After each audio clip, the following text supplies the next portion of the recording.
geldiniz. Evet, yepyeni bir konuyla bugün yine karşınızdayım. Geçen hafta neler işledik? Geçen hafta alfabeyi işledik. Alfabenin belli başlı kurallarını sizlere anlattım. Bununla beraber yeni kelimeler öğrendik ve dilin önemli kuralları üzerinde durdum. Peki bu hafta neler yapacağız? Arkadaşlar bu haftada geçen haftaki gibi anlattığım alfabelerin üzerine eklemeler yapacağız. Ne yapacağız? Örnekler vereceğiz. Ve yeni kurallarımıza da devam edeceğiz. Dersleri düzenli bir şekilde takip etmeliyiz diyorum, değil mi? Evet, geçen haftaki konulara ekleme yapacağımız için önce geçen haftaki konuya hakim olmanız gerekiyor ve o konuya hakim olduktan sonra bugünkü işleyeceğimiz konuları da onların üzerine ekleme yapmanız gerekiyor. Çünkü ben bugün öyle yapacağım arkadaşlar. Evet, alfabeye teker teker örnek vereceğim. İsterseniz ben hafiften derse bir giriş yapayım. Sizler de çaylarınızı hazırladıysanız ve defterinizi kaleminizi de aldıysanız derse hafiften bir geçelim. Geçen haftaki derste işlediğimiz gibi büyük ve küçük yazılışlarını yazdım. Onunla beraber şimdi yanlarına birer örnek vereceğim arkadaşlar.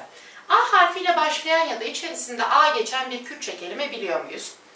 Evet, ben bir örnek vereyim o zaman sizlere.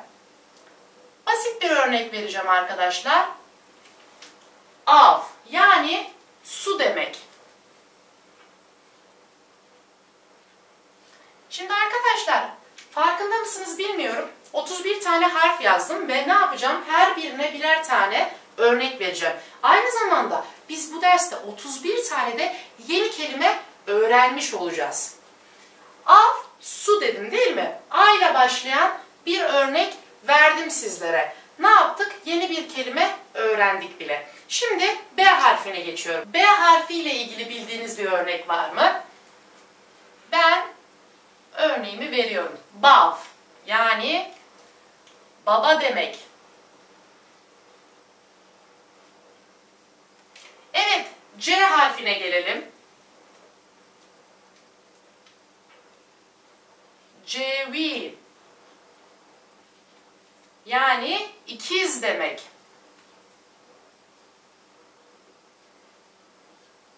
Arkadaşlar ben sizler daha iyi anlayın ve kafanızda daha iyi otursun diye verdiğim örnekleri renkli renkli yazıyorum. Anlamlarını da yanlarına renkli kalemlerle yazıyorum. Ve sizden de aynısını istiyorum arkadaşlar. Defterinize bu şekilde yazarsanız daha kalıcı olabilir. Ve yanlarına anlamlarını yazıyorum ki yeni kelimeler öğrenin arkadaşlar. Bakın parantez içinde belirtiyorum. Evet, Ç harfine gelelim. Çav diyoruz.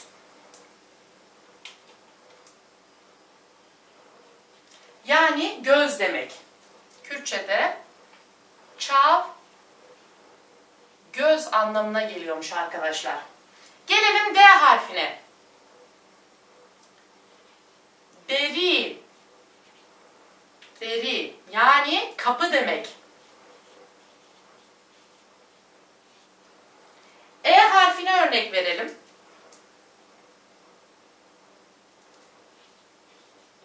Ez, ben demek. Ez, ben.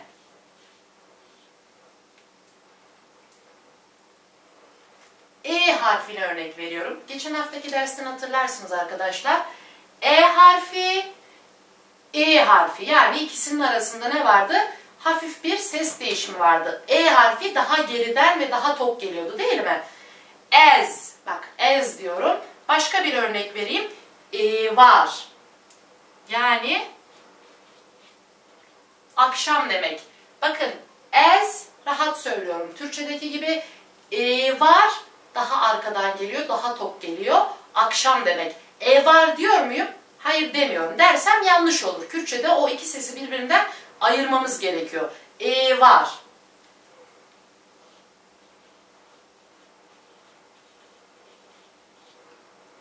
F harfine gelelim. Geçen hafta gördüğümüz örneği aslında hatırlayabilirsiniz. Ferhenk demiştik değil mi? Neydi? Sözlük demekti. Ferhenk, sözlük.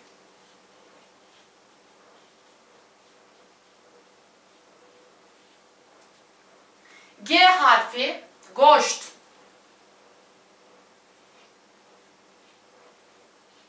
Yani et demek arkadaşlar.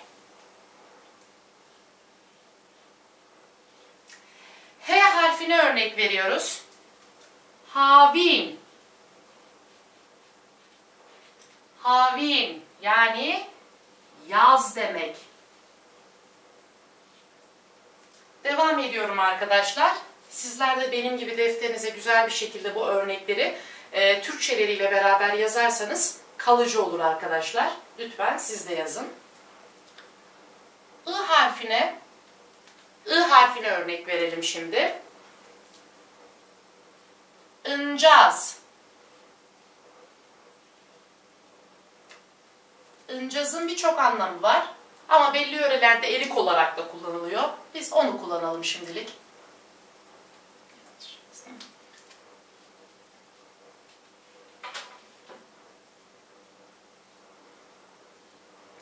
Evet, İ harfine örnek veriyorum arkadaşlar.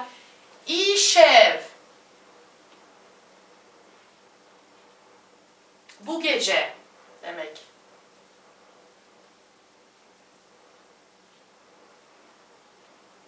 İşev, bu gece.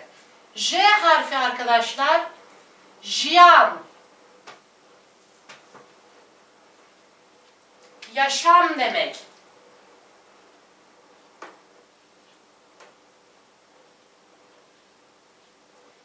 K harfine geldim arkadaşlar. K. Kani.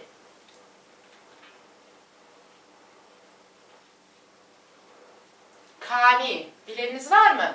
Çeşme demek arkadaşlar. Çeşme. L harfine geliyorum. Lev. L harfi. Lev. Dudak demek arkadaşlar.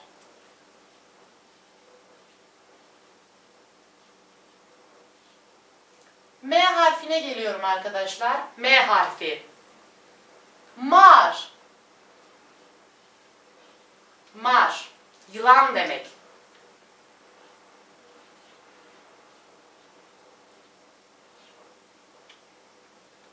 N harfi. N harfine geldik. Nan. Nan. Ekmek demek.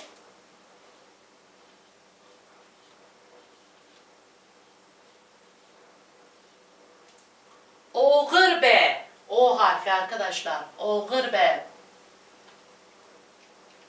Uğurlar olsun demek.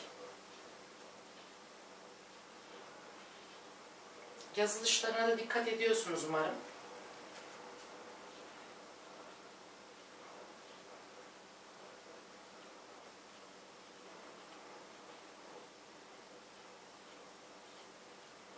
P. Por. Saç demek arkadaşlar.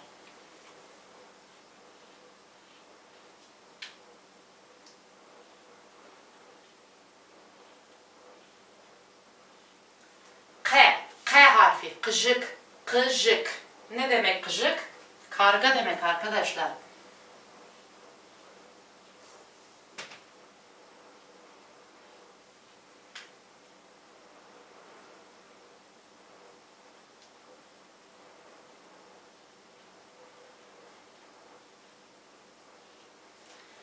R harfi arkadaşlar. R.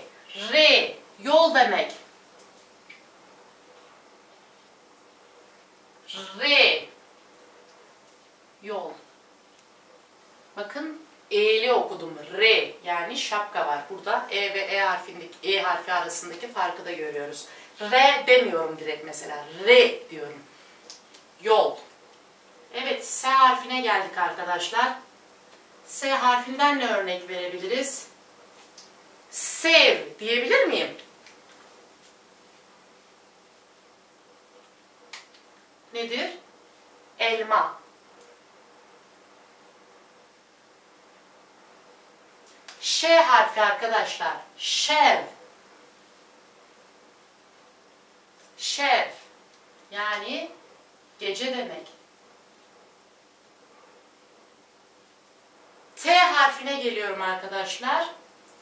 Tuti. Yani papağan demek.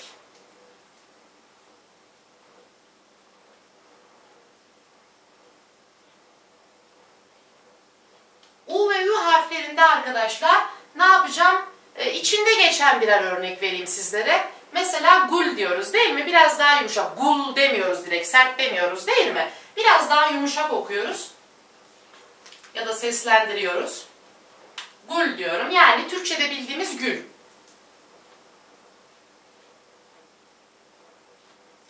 Burada ne yapıyorduk? Şapkalı olan da sert okuyorduk değil mi? Sert okuyorsak ne yapacağız? Sert bir örnek vereyim. Mu. Mu nedir? Yani tüylerimiz, kıllarımız değil mi? Vücudumuzda. Mu diyoruz ona da. Hemen yazıyorum. Bakın şapkalı yazdım ve sert okudum. Tüy ya da kıl diyelim. Evet, V harfine geldik arkadaşlar. V harfinden ne örnek verebiliriz? Veharın.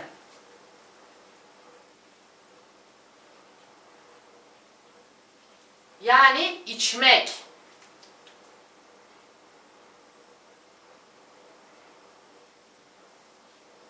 Devam ediyorum. Bakın W, V. Biraz daha neydi? Sesli, yani sesi daha yuvarlak söylüyorduk. Daha sert söylüyorduk değil mi? V harfine geldik. Ne örnek verebiliriz? Velat. Velat nedir? Yurt demek. Yurt, ülke. H harfine geldik. Hatırlıyor musunuz? Daha içeriden söylüyorduk. Hal. Yani dayı anlamına geliyordu arkadaşlar. Dayı. Hal. Hal. Dayı. Y harfine ne örnek verebiliriz? Mesela yek diyebilir miyiz? Yek neydi? Bir demekti değil mi?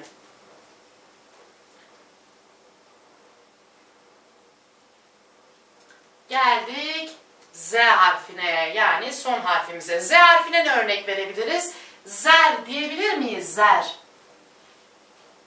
Zer. Neydi zer? Sarı demek arkadaşlar. Zer, sarı. Şimdi A harfinden başladım. Teker teker örnek verdim. Z harfine kadar geldim. Bunları aynı zamanda sizlere de seslendirdim. Yazılışlarını da gösterdim. Anlamlarını da yanlarına yazdım. Ne yapacağız arkadaşlar? Bundan sonra buna benzer durumlarla karşılaştığımızda artık tanıdık olacağız bu harfleri değil mi? Nasıl seslendirildiklerine, nasıl yazıldıklarına kısmen hakim olduk aslında biz bu derste. Aynı zamanda ne yaptık? 31 tane harfe, 31 kelimeyle de ne yaptık? Örnek verdik. Yani ben 31 tane yeni Kürtçe kelime öğrendim. Şimdi arkadaşlar buraya kadar tamamız. Bundan sonra size anlatacağım önemli bir konu var aslında. Diyeceksiniz ki hocam bu önemli konu ne? Şimdi daha önce gördüğünüz dil eğitimlerinde muhtemelen karşılaşmışsınızdır. Her dilin, her alfabenin ne var? Sesli ve sessiz harfleri var ve kendine göre kuralları vardı değil mi? Ben bunları sizlere anlatmıştım. Bunun hangi boyutta, işte hangi bölüm, nedir diye sizlere açıklama yapmadım. Belli kısımları anlattım, belli kısımları anlatmadım. Ekleme yapa yapa ilerliyoruz. Peki, bugün ben tahtamın sağ köşesini o konuların belli bir kısmına ayıracağım. Bu örnekleri verdim. Bunu kenara bıraktık. Şimdi size diyorum ki sesli ve sessiz harflerimiz Kürtçe'de neler? Hadi bakalım biraz da o konuya değinelim. Evet, şimdi sesli sessiz harf diyoruz ama sesli ve sessiz harfin Kürtçeleri ne olabilir arkadaşlar? Harfin tip olduğunu bir önceki derste ben sizlere anlatmıştım. Peki harfin tip olduğunu biliyorsam sessiz harfe ben ne derim? Tipin B'den derim değil mi?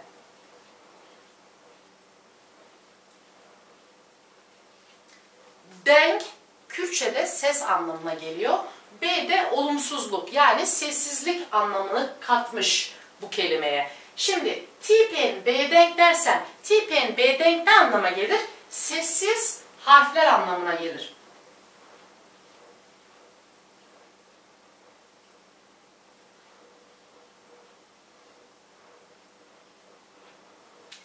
Bir de sesli harflerimiz vardı değil mi bizim?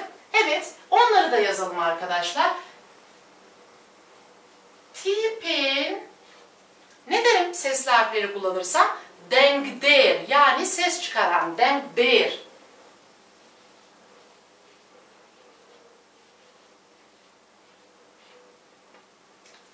Typen denk der yani sesli harfler.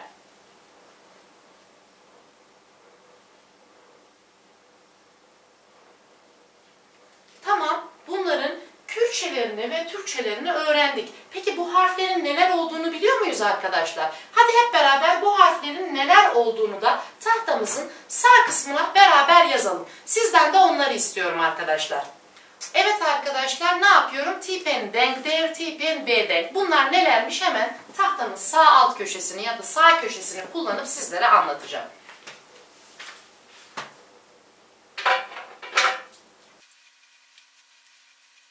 Bakalım typen denk der hangileriymiş? Yani sesli harfler. Türkçedeki gibi düşünün arkadaşlar. Ne vardı? Hangi harfler vardı? Bizimki de aslında biraz ona benziyor. Arkadaşlar A harfimiz sesli, E harfimiz sesli, E harfimiz sesli. Devam edip gidiyor. Ben buraya sesli harfleri sizlere yanına not düşeceğim ve sizden de aynısını istiyorum arkadaşlar. Evet arkadaşlar, typen denk der yani sesli harfler dedim değil mi? Sesli harfim kaç tane baktınız mı? 8 tane sesli harf yazdım arkadaşlar. Bunu unutmayın. 8 tane sesli harfimiz var. Evet, bunu seslendirelim. A, E, I, I, O, Ü, U. 8 tane sesli harfimi tahtaya yazdım. Evet, hep tane anlamına geliyor. Bakın buraya okla işaret ettim. Hasht hep 8 tane arkadaşlar. 8 tane sesli harfim var. Şimdi 31 tane harfim var dedim Kürtçe'de değil mi arkadaşlar? İyi, hoş, güzel. Peki 31 tane harfin 8 tanesi sesli ise geriye kaç tane kalıyor? 23 tane kalıyor. Demek ki 23 tane harfim neymiş? Bedenkmiş. Yani sessiz harfmiş arkadaşlar. Evet, onları da bir tahtaya yazalım hep beraber. Ne yapacağım? 31 tane harften bu 8 tanesini çıkartacağım. Geriye kalan 23 tane harfim sessiz harf olacak. Onları da tahtama yazacağım. Sizin de benimle beraber yazmasını istiyorum arkadaşlar.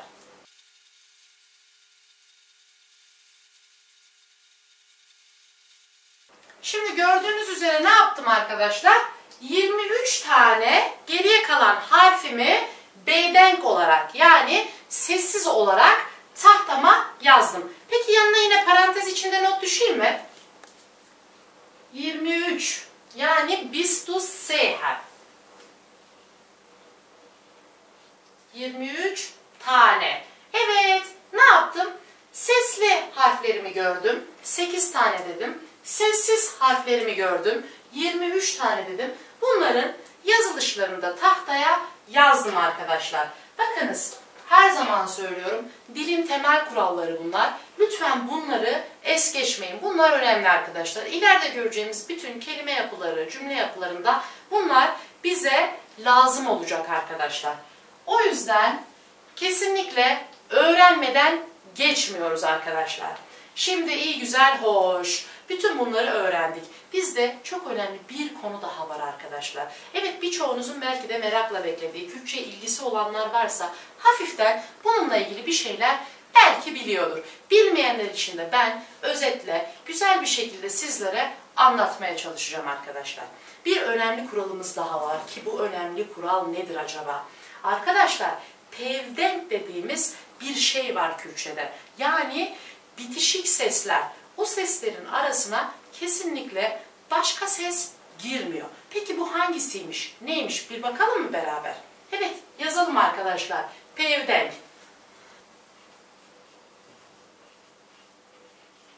Yani neydi? Bitişik seslerdi.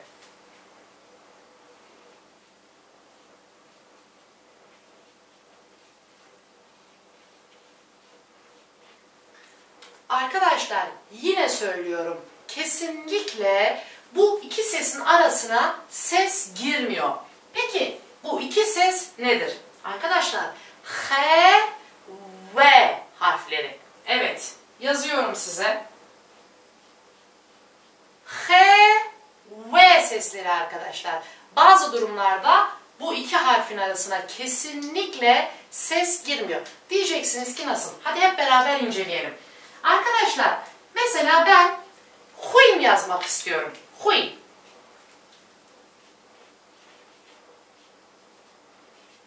Nasıl yazarım? Bu şekilde yazarım. Bakın araya ses girmedi. Deneyelim mi? Hep beraber araya ses koymaya çalışalım arkadaşlar. Giriyor mu girmiyor mu bir görelim. Sesli harflerimi buraya yazıp tek tek deneyeceğim sizlere.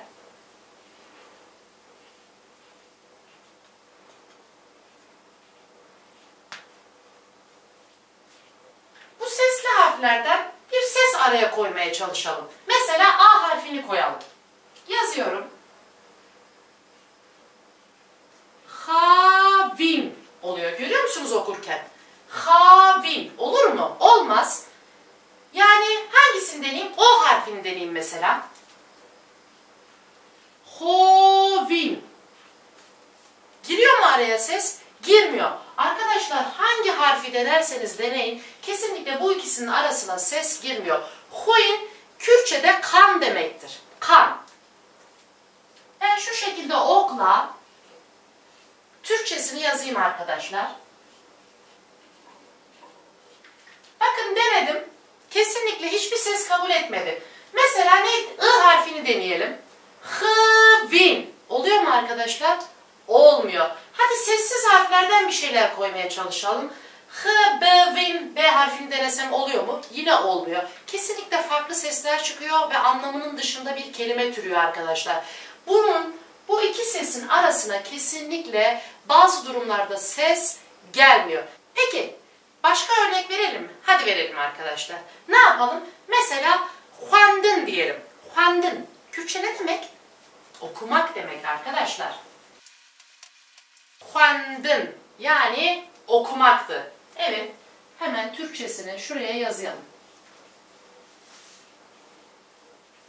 Okumak. Peki bu iki sesin arasına sesli harflerden, sessiz harflerden bir deneme yapalım. Bakalım ses giriyor mu? Devam ediyorum. Mesela araya ben E harfini, şapkalı E harfini koymak istiyorum. Deneyelim. Hevendin. Hevendin. Oluyor mu? Hayır. Olmuyor arkadaşlar. Buna da çarpı koyuyorum. Buna da. Kesinlikle olmuyor. Peki başka bir tane harf koymaya çalışalım. Ne koyalım mesela? İ harfini koyalım mı? Deneyelim. Evet. Hevendin. Oluyor mu arkadaşlar? Hayır. Kesinlikle olmuyor arkadaşlar. Ne yapıyorum? Buna da çarpı koyuyorum. Yani H ve V harfi ne oluyor? Kesinlikle kendi arasına ses kabul etmiyor. Şimdi bazen biz bunu 32. harfimizmiş gibi görebiliriz arkadaşlar. Evet, Kürt alfabesinde 31 tane harf var ama bir tane de önemli, sanki tek sesmiş gibi, tek harfmiş gibi gözüken bir kuralımız vardı. Bu neydi? Pevdenkti arkadaşlar. Biz bunu sanki bizim alfabemizin 32. harfiymiş gibi de görebiliriz. Çünkü bununla ilgili çok fazla kelimemiz var arkadaşlar. Evet, ben hatta bir iki örnek daha vereyim. Ne kadar çok örneğimiz ve bununla ilgili kelimemiz olduğunu sizler de görün. Mesela huarın. Huarın yani yemek demek arkadaşlar. Bakın yine araya ses kabul etmedi. Hıvarın diyebilir miyim? Havarın diyebilir miyim? Ya da hevarın diyebilir miyim? Diyemem. Başka ne örnek verebiliriz? Mesela huşk. Huşk. Huşk arkadaşlar. Yani kız kardeş.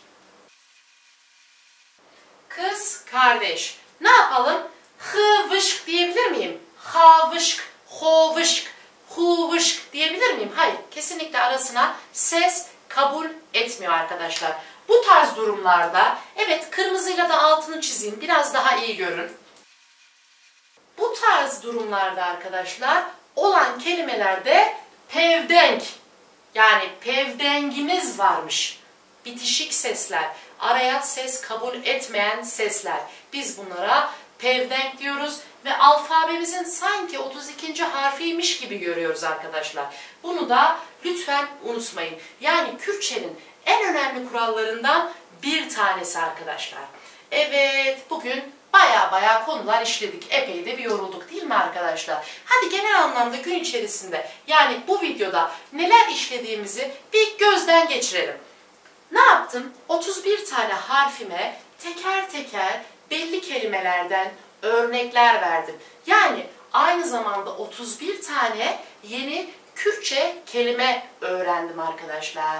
Buraya kadar tamamız. Seslendirmelerini ve yazım şekillerini de sizlere gösterdim. Peki ondan sonra ne gördüm? Tipen bedenk, tipen denkdir. Yani sesli ve sessiz harflerimiz var dedik. Sesli harflerimiz 8 tane dedik. Sessiz harflerimiz 23 tane dedik. Doğru mu? Doğru. Buraya kadar geldik. Bunların hepsini yanlarına yazdım Türkçe anlamlarıyla beraber. Şimdi burada da bir pevdenk diye, yani Kürtçe dilinde, Kürt dilinde önemli olan bir konuya daha değindim. Bitişik sesler dedim. H ve V harfi bazı durumlarda, Kürtçe kelimelerde kesinlikle araya ses kabul etmiyor dedim. Bunları da ikişer, üçer tane anlamlarıyla beraber örnek verdim sizlere arkadaşlar. Ve aynı zamanda deneme yaptık. Ses kabul etmediğini hep beraber gördük. Evet arkadaşlar, bugünkü konularımız bitti. Sizler de yoruldunuz. Ben de yoruldum. Bir sonraki konuda yine karşınızda olacağım. Evet, anlamadığınız bir yer varsa, sormak istediğiniz bir yer varsa lütfen yorumlar kısmına yazın. Ben yeni videolarla sizlere cevap olacağım arkadaşlar. Lütfen dersimi beğendiyseniz like atmayı unutmayın ve kanalıma abone olmayı, Instagram adresime takip etmeyi unutmayın arkadaşlar. Bir sonraki derste yine karşınızda olacağım. Görüşmek üzere.